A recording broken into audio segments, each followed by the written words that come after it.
Hello hi friends, welcome to our YouTube channel. ಇದು ಸೋಮವಾರದ ಲಾಗು. ಬೆಳಗ್ಗೆನೇ ಲಾಗ್ನ ಸ್ಟಾರ್ಟ್ ಮಾಡ್ತಾ ಇದ್ದೀನಿ. ದೋಸೆ ಅಮ್ಮ ರುಬ್ಬಿಟ್ಟಿದ್ರು ದೋಸೆ ಹಿಟ್ಟು ದೋಸೆಗೆ. ನಾನು ಬೀಟ್ರೋಟ್ ಪಲ್ಯ ಮಾಡ್ಕೊಳ್ಳೋಣ ಅಂತ ಅಂದ್ಬಿಟ್ಟು ಮಾಡ್ಕೋತಾ ಇದ್ದೀನಿ. ಮಾಮೂಲಿ ಬೀಟ್ರೋಟ್ ಪಲ್ಯ ಎಲ್ಲ ಹಾಕಿ ಈರುಳ್ಳಿ ಟೊಮೊಟೊ ಹಸಿಮೆಣ್ಸಿನ್ಕಾಯಿ ಪ್ರತಿಯೊಂದು ಹಾಕಿ ಗೊಜ್ಜನ್ನ ರೆಡಿ ಮಾಡಿಕೊಂಡು ಇಟ್ಕೊಂಡಿದ್ದೀನಿ. ನಾನು ತಿಂದಿರಲಿಲ್ಲ, ದೇವಸ್ಥಾನಕ್ಕೆ ಬರಬೇಕಾಗಿತ್ತು. ಪಾಪು ನಮ್ಮ ಇನ್ನೊಬ್ಬರತ್ತೆ ಮನೆಯಲ್ಲಿ, ನಮ್ಮ ರಿಲೇಷನ್ ಅವ್ರ ಮನೇಲಿ ಉಪ್ಪಿಟ್ಟನ್ನ ತಿಂದಿದ್ಲು. ಅದಕ್ಕೆ ನಾನು ಉಪವಾಸನೇ ಇದ್ದೆ, ಯಾಕಂದರೆ ದೇವಸ್ಥಾನಕ್ಕೆ ಬರಬೇಕಾಗಿತ್ತು. ಯಾವಾಗಲೂ ಅಷ್ಟೇ, ಯಾವ್ದಾದ್ರು ದೇವಸ್ಥಾನಕ್ಕೆ ಹೋಗ್ಬೇಕಾದ್ರೆ ನಾನು ಟಿಫನ್ ಎಲ್ಲ ತಿನ್ಕೊಂಡು ಹೋಗಲ್ಲ. ಬೆಳಗ್ಗೆನೇ ದೇವಸ್ಥಾನಕ್ಕೆ ಹೋಗಿ ಬಂದುಬಿಡ್ತೀನಿ. ಅದಾದಮೇಲೆ ದೇವಸ್ಥಾನ ಮುಗಿಸ್ಕೊಂಡು ಬಂದು ಮನೆಯಲ್ಲಿ ಊಟ ಮಾಡಿ ಮಲ್ಕೊಂಡಿದ್ದೆ ಸ್ವಲ್ಪ ಹೊತ್ತು. ಅದಾದಮೇಲೆ ಸಂಜೆ ಅಮ್ಮ ಬಂದರು ಡ್ಯೂಟಿ ಮುಗಿಸ್ಕೊಂಡು.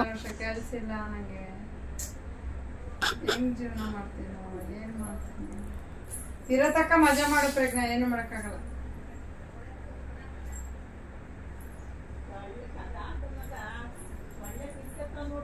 ಪ್ರಜ್ಞಾರ ಅಜ್ಜಿ ಹೇಳ್ತಾ ಇದ್ರು ನಾನು ರಿಟೈರ್ಡ್ ಆಗ್ಬಿಡ್ತೀನಿ ಅಂತ ಹೇಳ್ತಾ ಇದ್ರು. ಅವ್ರ ಅಜ್ಜಿಗೆ ಇರತಕ್ಕ ಎಂಜಾಯ್ ಮಾಡು ಅಂತ ಹೇಳ್ತಾ ಇದ್ರು ಪ್ರಜ್ಞಂಗೆ. 5 ವರ್ಷ ಕೆಲಸ ಮಾಡತಕ್ಕ ಮಜಾ ಮಾಡ, ಆಮೇಲೆ ಏನು ಮಾಡಕ್ಕಾಗಲ್ಲ. ನಾನೇ ನಿಮ್ಮ ಹತ್ರ ಭಿಕ್ಷೆ ಎತ್ಬೇಕಾಗ್ತಾ ಇಲ್ಲ. ಇದನ್ನ ಯೂಟ್ಯೂಬ್ ಹಾಕ್ತೀನಿ. ನೀನ್ ಏನು ತಿನ್ನೋದೇ ಇಲ್ಲ ಪ್ರಜ್ಞಾ. ದ್ರಾಕ್ಷಿ ಕೊಟ್ರೆ ನಮ್ಮ ಮಗಿಗೆ. ಎಲ್ಲ ದ್ರಾಕ್ಷಿ? ಅಯ್ಯೋ 2 kg ದ್ರಾಕ್ಷಿ ತಂದಿಟ್ಟಿನ್ ಕಣೆ. ನಮ್ಗೆ ಹೇಳ್ಬೇಕಾಯ್ತು. ಬೆಳಿಗ್ಗೆ ಎಲ್ಲ 10 ಸತಿ ಹೇಳದ್ ನಾವ ಮಗಿಗೆ ದ್ರಾಕ್ಷಿ ಕೊಡು ಅಂತ. ನಮ್ ಪ್ರಜ್ಞಾ ಒಂದ್ಲಿ ಮಾಡೋಷ್ಟು ಇನ್ನೊಂದು ಅಂಡ್ತಾಳೆ, ಅದಕ್ಕೆ ಅವ್ಳಿಗೆ ಹೇಳ್ತಾ ಇದೀನಿ ಅಂಡ್ಬೇಡ ಪ್ರಜ್ಞಾ, ಅಂಡ್ಬೇಡ ಅಂತ ಹೇಳ್ತಾ ಇದೀನಿ. ಅಂದ್ರೆ ಅವಳು ಹೇಳೋ ಮತ್ ಕೇಳಲ್ಲ. ಅವ್ರಪ್ಪ ಬರೋದನ್ನ ವೇಟ್ ಮಾಡ್ತಾ ಇದ್ದೀವಿ.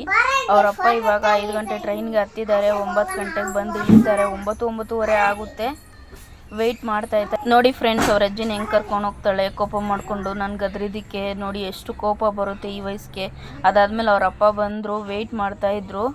ಅವರಪ್ಪ ಬಂದರು. ಪ್ರಜ್ಞಾ ಅವಳೊಬ್ಬಳೇ ಇದ್ದರೆ ಮಾತ್ರ ನನ್ನ ಮಾತು ಕೇಳೋದು, ನನ್ನ ಜೊತೆ ಇದ್ದರೆ ಮಾತ್ರ. ಅದು ಅವಳೊಬ್ಬಳೇ ಸಿಂಗಲ್ ಆಗಿರಬೇಕು, ಇಲ್ಲಾಂದ್ರೆ ಅವಳು ನನ್ನ ಮಾತು ಕೇಳಲ್ಲ. ಫಸ್ಟ್ ಆಫ್ ಆಲ್ ಅವ್ರ ಅಜ್ಜಿ ಹತ್ರ ಬಂದರೆ ನನ್ನ ಮಾತು ಕೇಳಲ್ಲ.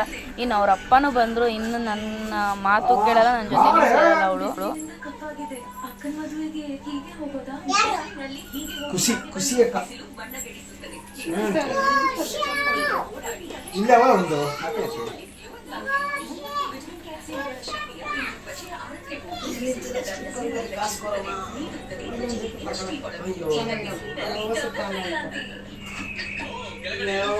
ಎಲ್ಲ ಬರೀ ಎಲ್ರು ಮಕ್ಕಳು ನಮ್ದೆಲ್ಲ ಮುಗಿದ್ ಸೋಗಿ 1-2-3 ವರ್ಷ ದುಡಿತೀನಿ. ನಾನು ಒಂದು ಡೈಲಾಗ್ ಇಟ್ಕೊಬಿಟ್ಟವ್ರು ನಮ್ಮಮ್ಮ, ಏನು 2 ವರ್ಷ ದುಡಿತೀನಿ ಈಗ ಕೊಡಿಸ್ತೀನಿ ಅಂದ್ಬಿಟ್ಟು. ನಾನು ಇಕ್ತೀನಿ ಬಿಡಪ್ಪ. ಆಯ್ತು ಆಯ್ತು ಸರಿ ಮಾಡಿ. ನಮ್ ದೊಡ್ಡದಲ್ವ ಇಲ್ಲಿ ಹೋಗೋಣ. ಇಟ್ಟೆ ಕಣಪ್ಪ, ಕೊಡಪ್ಪ ಬಿಡ್ತೀನಿ. ಇಟ್ಟೆ ಕಣಪ್ಪ, ಹೋಯ್ತು ಕಣ. ಅದು ನನ್ನ ಮಗಳು ಇಷ್ಟು ಡೀಸೆಂಟ್ ಈಗ. ಆದ್ಮೇಲೆ ನಮ್ಮ ಹಸ್ಬೆಂಡು ಕೇಕ್ ತೊಗೊಬಂದಿದ್ರು. ನಮ್ಗೆ ಏನಾದರೂ ಒಂದು ತರ್ತಾರೆ, ಕೇಕ್ ತೊಗೊಬಂದಿದ್ರು ಈ ಸಲ. ಈ ವಿಡಿಯೋ ನಿಮ್ಗೆ ಇಷ್ಟ ಆಗಿರೋ ಲೈಕ್ ಮಾಡಿ, ಶೇರ್ ಮಾಡಿ, ಸಬ್ಸ್ಕ್ರೈಬ್ ಮಾಡಿ. Thank you for watching.